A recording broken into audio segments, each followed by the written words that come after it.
So I talked a little bit in the last video about thoughts like trees or like water running downhill. All those little trickles go into bigger trickles and then comes into a larger stream at the bottom, just like a tree.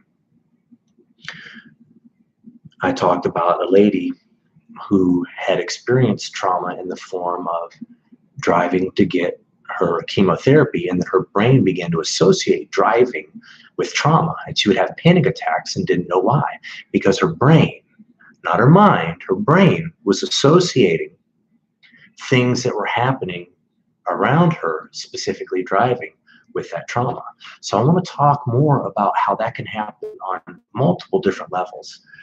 So something as benign as driving, your brain can associate with trauma, with the trauma that you experience. There are many other benign events. So a lot of times when people have anxiety or panic, it seems to come out of nowhere. They have, no trigger. Where is this coming from? I'm not scared, but yet I feel this bad feeling. So that's what I want to talk about. It's the amygdala, the fight or flight center, is being triggered out of the amygdala, that primal fear, right?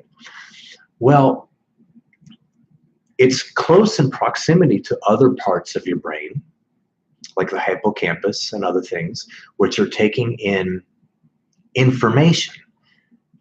Your brain's excellent at categorizing and processing and taking in information and learning. So while you're experiencing this bit of trauma and or fear, your brain is taking in all these little bits of information and learning in an effort to protect yourself, to protect you. So all these little things that it's learning, though they're benign to your mind, your brain may be actually associating with that negative experience. And here's why that matters. Because as you go through that stress in life, longer and longer over the course of a year or 2 or 3 years, you have more and more thought trees, right? Because they're all touching, they're all combined, that are all trickling down into that large stream of deep primal fear. That's why it's so hard to effectively treat the concept or of what we typically associate as anxiety. I want to be clear that with brain training, we don't specifically treat anxiety. We train the brain, but I'm explaining how that works. All these different thoughts, all these experiences, and all these little bits that your brain has collected that aren't dangerous, but are somehow connected, as it runs downhill, it triggers that stress response, that fear, right? And that's why it's so deep rooted.